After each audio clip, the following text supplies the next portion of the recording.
Hello, guys, and apologies for part one. We've had really bad technical issues. I've changed the platforms a little bit where I've taken out Twitter and now I'm live on my own Facebook profile. So let's see if this works. Hope everyone's well, and all I've got to say is welcome back, Martyn. Thank you, Ed. Well, let's see how far we can actually go with this.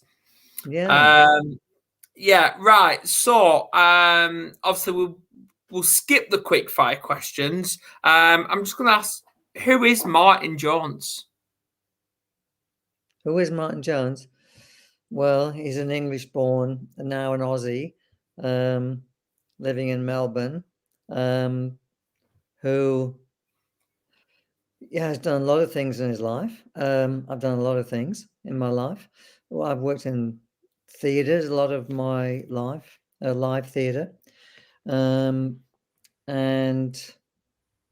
yeah, when I was working for Cirque du Soleil in the USA, I was guided to the work of Debbie Ford, which she truly changed my life with her shadow work. So I then became one of the Institute's coaches, and so my life, had a very kind of big shift, because I found I still worked in the theatre. I still work in the theatre occasionally, but I more love to be with people who want to be their best selves, really, and are willing to, look at themselves and work on themselves. So I do a lot of stuff around that now, volunteer mentor. I also do a bit of acting and extras work, and I'm very much into health and wellness. So I like, I guess, a variety. Right. Okay. So let's talk about your childhood. Because I remember we did a podcast discussion with Anne Crook and Angela, and you were saying that your mother had bipolar. Is that right? Mum wasn't bipolar, but Mum had a lot of depression, and as they called it then, nervous breakdowns. That was back in England a long time ago. But yes, I mean, Let's talk about that. Sure. What would you like to know? Like, obviously, how was you growing up, and when did you realize these challenges actually existed, and what mindset did you have when you found out? I don't know how old, but I'd say like 8 or 9. Okay. I had a good idea then that Mum had these quite regular depression, and she was hospitalized quite a few times. I remember going to the, as it was called then, a mental institution, and I visited her, which was for me at that point terrifying, with some of the people around her. So I think because of Mum's illness, I found myself, pussyfooting around her, not to upset her, almost taking on the protector role, and consequently, hiding my own feelings, stuffing things away, not being honest, because Mum was also fairly stubborn, and she wasn't the easiest. So we had quite a clash growing up. Sorry to hear that, because I know a lot of people do have these negative energies when it comes to battling their own challenges, or do I say demons? And and they're just looking for like a way out. And I think times out of 10, they think arguments is the way out, but really, it's not. No, no, no. I think, my parents, they didn't have, I guess, the emotional intelligence really to handle things differently, because doing work on yourself was not something that they would have known about at all. Yeah. In a deep way. So they just, of course, got their beliefs from their parents, Right. and on it goes. We get back to intergenerational trauma. Unless we stop the patterns, then of course it keeps getting passed down. So I'm very grateful, even though I don't have kids to pass it down to, but I'm very grateful that I was able to, even though it was later in life, look at all that and change some of those beliefs. Yeah, see, what I believe with myself is, and a lot of people picked up that it is trauma, that what the way I'm acting, because I was allowed to get bullied throughout my educational life, and even at home I was being bullied, and now every time I feel like my kids are at harm or the distress, I act on it and I do something about it. Like even the kid's mother, she doesn't like it when I turn into that protective mode. She doesn't. Right. Hmm. Yeah. And how do the kids handle it? Well, my daughter loves it.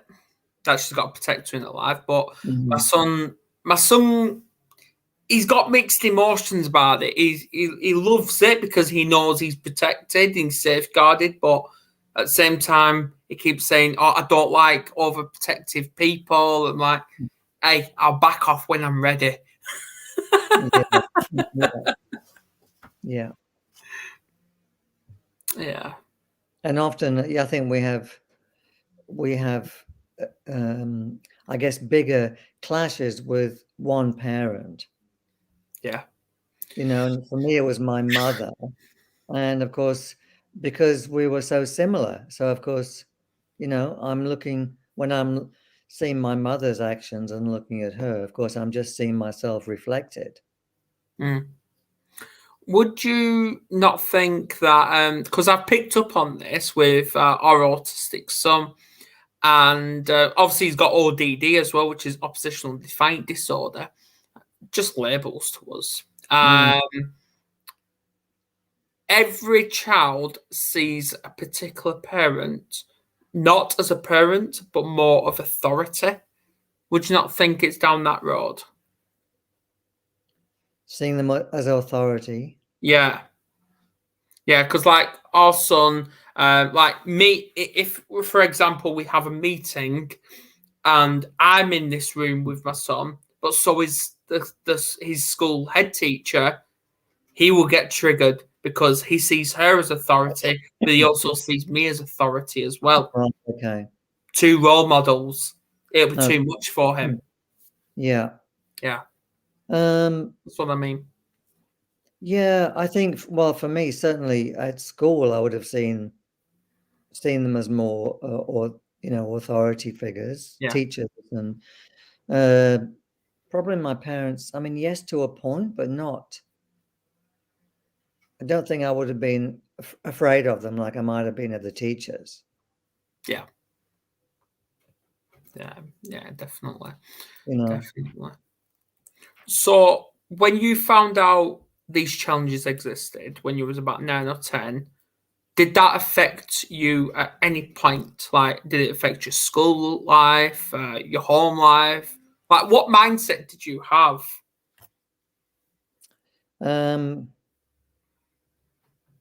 Well, I certainly had one of, because I could see the way Mum was spoken about behind her back, not in a nasty way, but because she had this, illness going on. They would like, be careful what you say around Dorothy because, it was all.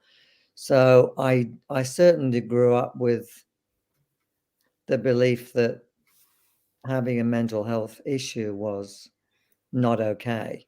Mm.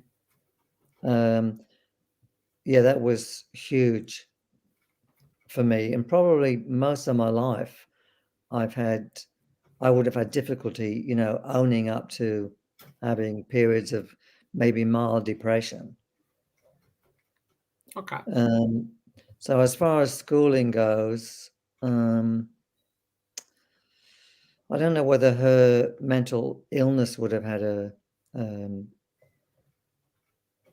bearing. I think because I carried a lot of mum's anxiety and fears, so that affected me at school. Luckily, my dad was very easygoing and quite the opposite. But I, obviously we get traits from both parents. So those were things I didn't like about myself, which I believed I got from mum. Mm. Yeah.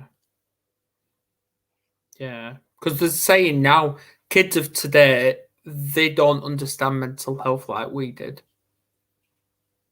Because, yeah, they've got opportunities to speak out. They've got accessible people to go to. But when we were growing up, we only had ourselves. Yeah. Yeah. And yet mental health now is, I think, way more prevalent. Mm.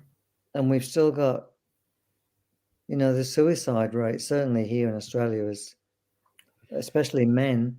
Yes. And young people, mainly in rural areas, is quite high, especially if they're different in some way. Absolutely, because if you're struggling, and this is for anywhere, whether it's home life, school life, or even the workplace, if anyone sees that you're weak, I think they jump on that and they bully the. I'm going to say it, they bully the shit out of you. Yeah. Yeah. I agree. And that's something which I saw myself as was weak because of my stature and because of my physical weakness and not great at school. So weak was a really it was a big thing to work on, to actually own that eventually. Yeah, absolutely. Yeah, it is. It's just one of them. So yeah, just someone's at the door here. Kerry, you got it. Right, okay.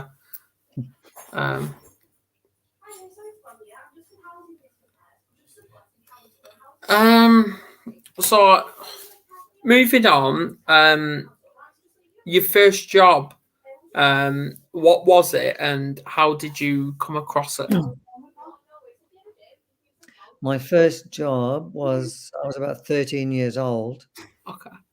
Paper round, was it? No, my cousin was managing a grocery shop, and he gave me a job for it was a short while. I don't know why it didn't last, but I think he wanted help for a certain amount of time. And then I went and spoke to the local butcher. I used to go there, it was near home, and he gave me a job. So I worked, after school, like most nights, and then all day Saturday. And I loved it. I was earning money. I was like 14 years old. Didn't have friends my own age, really. The butcher and his wife became like second parents to me. They were awesome, and then they started taking me to. They used to go to balls. They used to love, dancing and going to dinner dances. So I went to quite a few. I was like 15, going out with people my parents' age and having a blast. So would you say you're a bit of a dancer then? No, not really. Oh, come on. You must have picked some up. That's ironic you should ask me that, because when I was growing up, I really wanted to be a dancer. Okay. I just didn't have the talent. We all have talent, Martyn. Come on. But not dancing, not yes. And then, my partner now is a dancer, so it's ironic that yeah. Interesting. Yeah. Interesting. Obviously, someone's saying hi via the Mental Health Warriors. I ain't got a clue who it is. It could be Sharon. It could be my partner. I have not got a clue. Okay. Yeah, but yeah, for all the viewers, please tune in. I know we did have Kate Taylor in the comments, but she kind of disappeared now, so I don't know. Well, because probably because we dropped out. We dropped out. Yes. Well, I was on my own for a while, just me on live. But... I know they wanted to get to know you. Yeah, I should have talked more. You're an author, aren't you? Author? No. Oh no, you're not. No. I remember now. You've got into your reading different types of books. So, who would you say is your favorite author and why? Oh my goodness. I mean, dropped you in there. Yeah, that's right. Yeah. You can tell this is not planned, can't you? Free flow, Martyn. Free flow. I love free flow. Well, I mean, most of my books on the shelf over there are, self-enrichment, personal development, whatever you want to call it. Most, not all, but so certainly Debbie Ford, her books. Yeah. I mean, her,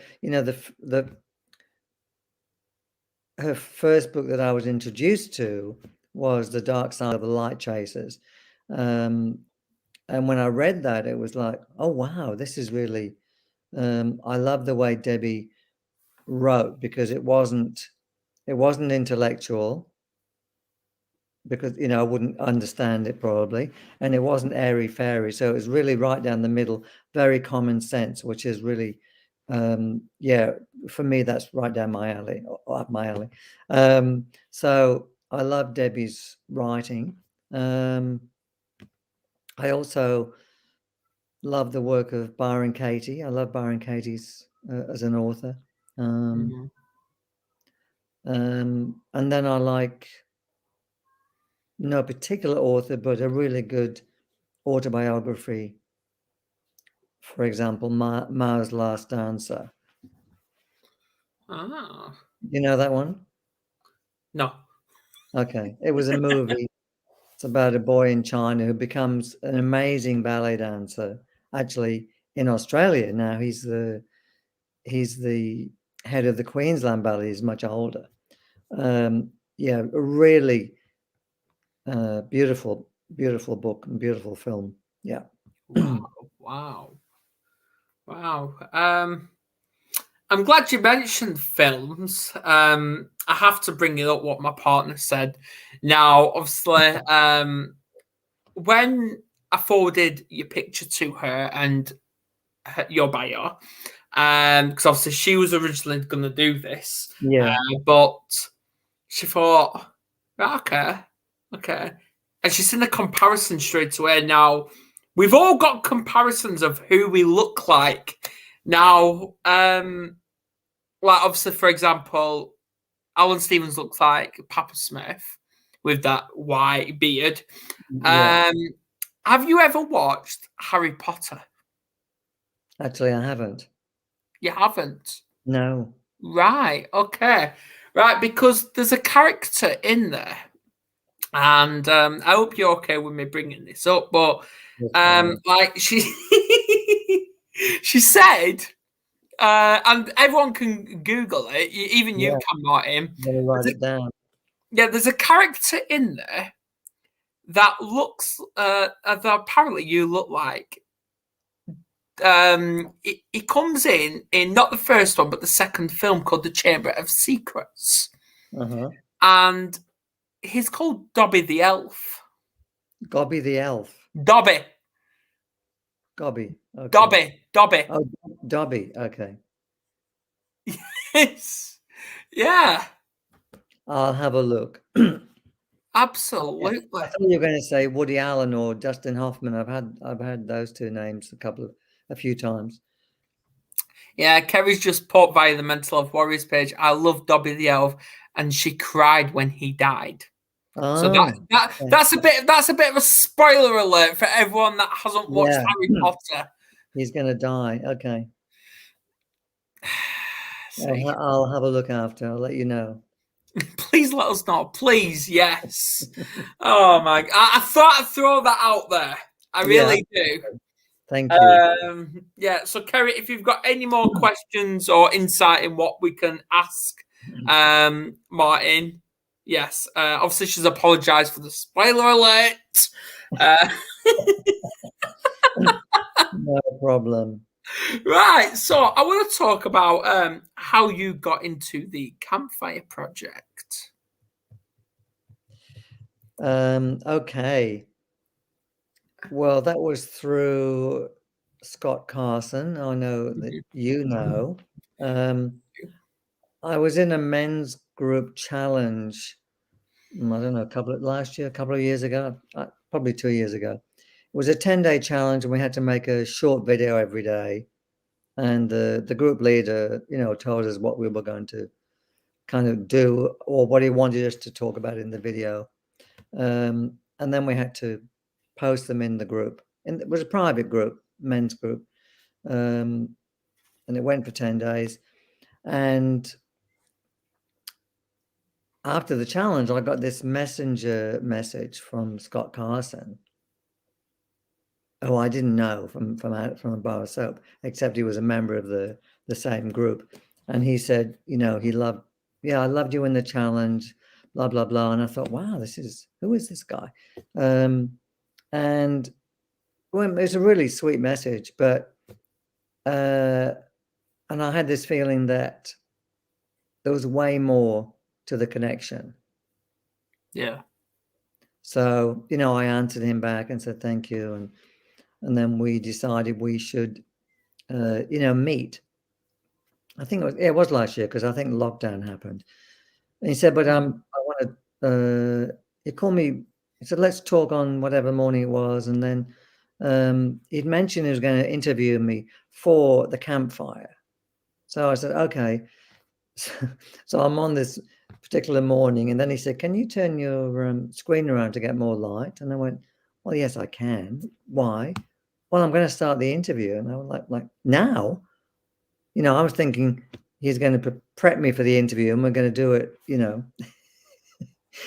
at some other time. So he interviewed me for the Campfire, which I really didn't know much about at that point. Yeah. So then I joined the Campfire, and I learned more about it. And then Scott, I think last year I did 3 or 4 panel discussions that he invited me on. So one was talking about lockdown. One was about living as a gay person. And one was, I had 40 minutes notice. He said, are you able to jump on in 40 minutes? We're going to talk about generational trauma. And I'm thinking, huh? Oh, yeah, sure. So I did. And so that was my kind of intro to the Campfire. And then, I met Alan and the beautiful Angela and a few other people online with other panel discussions like the one we were on. Yep. And now Kim and I, we were running a Wednesday night drop-in You do. call. Yeah, we haven't done it for a couple of weeks, but because I thought, especially here, we're still in lockdown in Melbourne.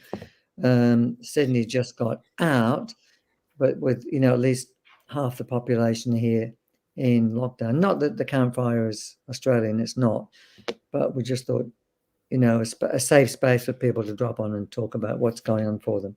So, yeah, that's my kind of intro to the Campfire. Absolutely. And obviously, for the viewers that don't know, Kim Dunlop is she's a dating coach, and she has actually been on the show. We're just trying to find time to bring her back on. Okay. At some point, but she's very hard to actually get in. She's very hard. Yeah, she's a busy girl, I think. I think she is very busy. I think she is. Yeah. So I'm going to drop it again. This is your platform. What would if you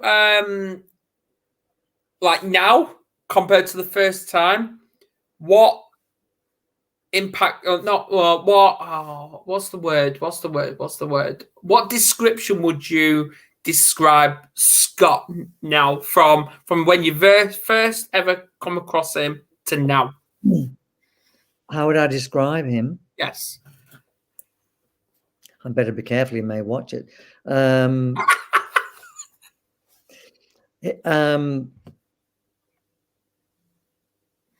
think, he comes across much the same now, only because I know him better now. I know him, really quite well now. I've only met him, I think, once in person, but he's just much, I just see him as this much bigger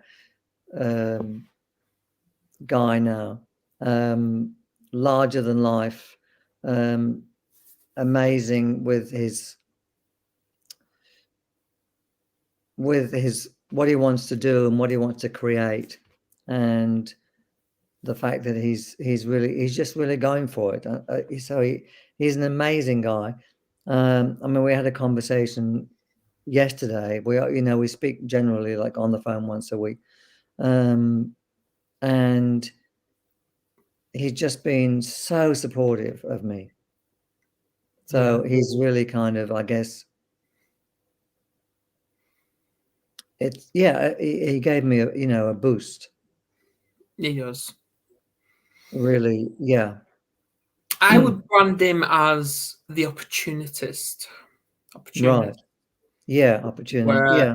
Where if people are struggling to find the opportunity within their inner self, he's that guidance to actually give you a little bit of a boost, a little bit of a push into finding that. He's done it with me as well. I remember this was last year as well, when he was in lockdown, I was in lockdown. Obviously, we're not in lockdown at the minute.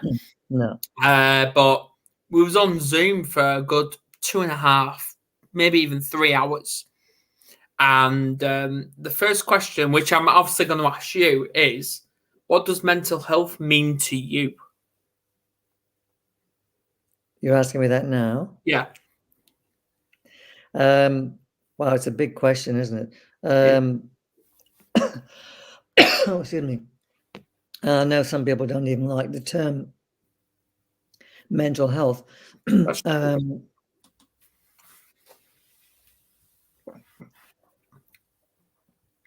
So what does it mean for me? I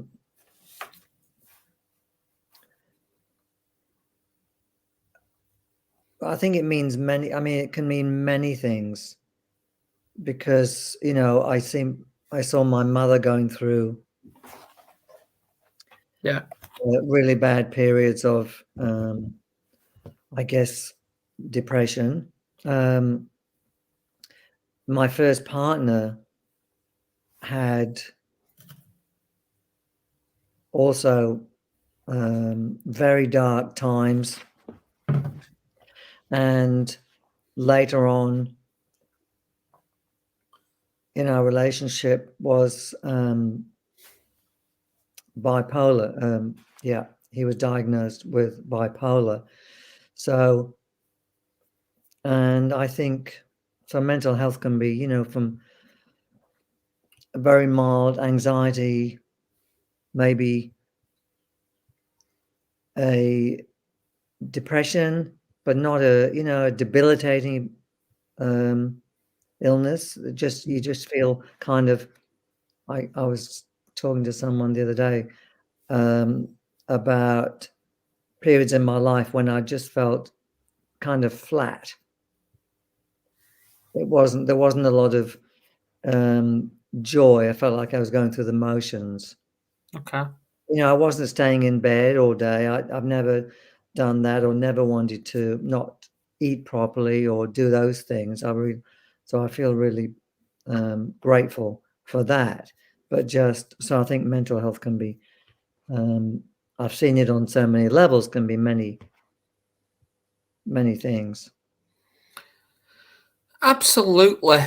And I'm glad you brought that up about mental health, because I'm actually thinking about starting something linked to the education as well. And this ain't just in the UK as well. We're thinking about doing this global, and actually making mental health mandatory and standing as its own individual topic in the education system. Because at the minute here in the UK, I don't know about Australia, but it's part of a PHSE lesson where they cover just little bits of mental health in there, and I don't agree with it.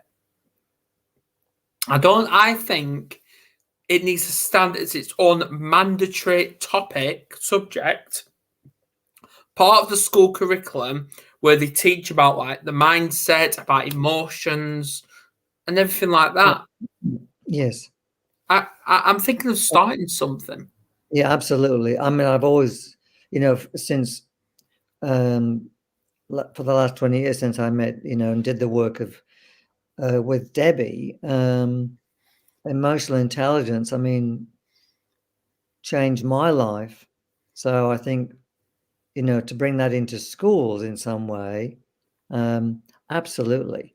It's like financial intelligence or financial, that doesn't get taught, nor does nutrition. I think I was saying to you on the panel we did the other week, about Dr. Chatterjee from the UK. You did, yes. Yeah, he's been trying to, I think, lobby the UK government for nutrition when doctors are doing their training of 6 or 7 years, whatever it is, instead of like a few hours. It's like it's covered properly, because I believe even with mental health, you can help yourself a lot with diet. Yeah, I remember you telling me and that when Angela had that power cut. Oh yeah. Yeah, we had technical issues. We did. Well, yeah, Angela did, then I did. So where I had to flick from the laptop, which I'm using at the minute, over to my iPad. So yeah. Okay. So it was one of them. Yeah, we did cover that. But yeah, I think diet, if we had education about, nutrition and mental health, as well as nutrition and, your physical health. Yeah. Absolutely. Yeah, because obviously the school my kids go to now, they know that I don't agree with their school curriculum. I do not agree with it, because what they're teaching the kids of today is it's irrelevant, because they're not going to take any of that into the adult world. They're not. So, and I actually said this, that they need to make things mandatory, change the school curriculum. And the head teacher turned around to me and says, well, I'm waiting for you to open your own free school, Adam. And you know what? When Kerry, my partner, told me this when she got home yesterday, ideas just started coming to me. And then I want to turn those ideas into opportunity where I can do this. Start a school where obviously nothing linked to the school curriculum, nothing to link to the council, stand as its own private school, and get this done. Mm-hmm. Teach what the kids need to know, the truth. And are you talking what age kids? I don't know.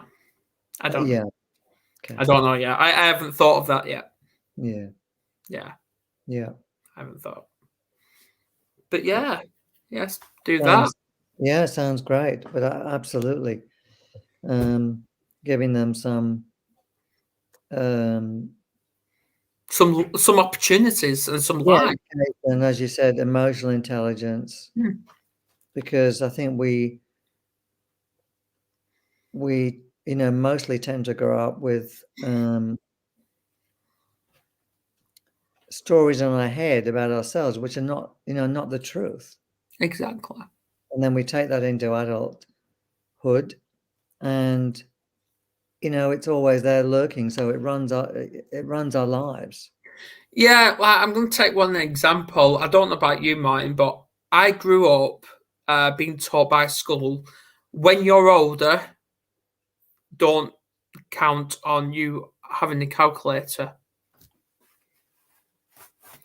We've got a calculator on the phone. Yeah. Yeah. There you go. Yeah. There you go. It's just like that. So they were wrong there.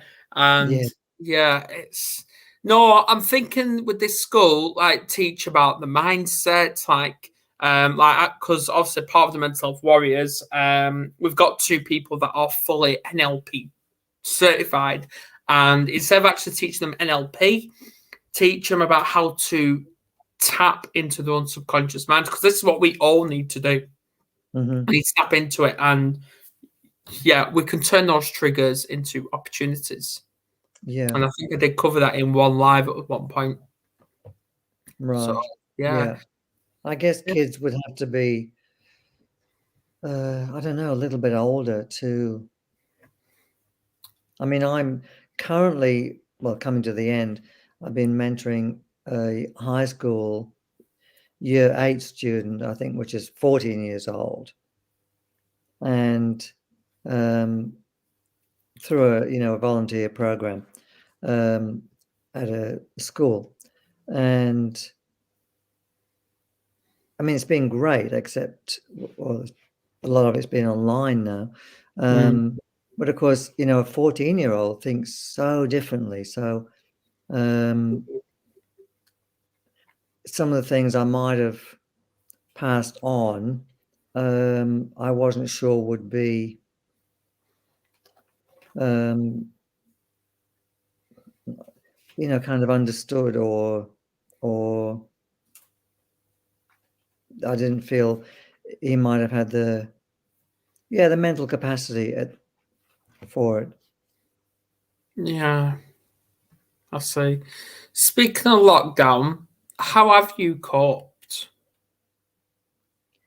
throughout it all? Well, Throughout all of it? Well, I'm unhappy to say Melbourne now has a world record for the longest, for the most number of days in lockdown. Yeah, we took over from Buenos Aires last week, so I think we're now more than 250 days in lockdown, since not in one stretch. So we're in lockdown number 6, and this has been going on now since early August, so it's about 9 weeks currently. And we've got about 2 more weeks to go. So, look, I've coped, I've adapted. I don't like it, but we can go out, we can exercise, and we can. I go and have a coffee every morning outside somewhere. So, and we can shop. Essential shopping. The city itself is depressingly quiet with most of the shops closed. And I know a lot of people have done or are struggling. So I feel, oh, are we frozen again? I'm going to keep talking. I feel fortunate that I think I've coped relatively well, because I mean, I'm living on my own now. I wasn't at the beginning of the pandemic. I was living with a couple of friends, and having company was good. Now I'm on my own, but I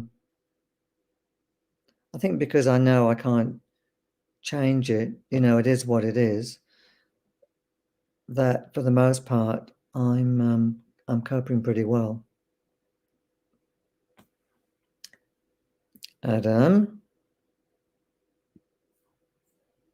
I think we have lost Adam again. Let me just check.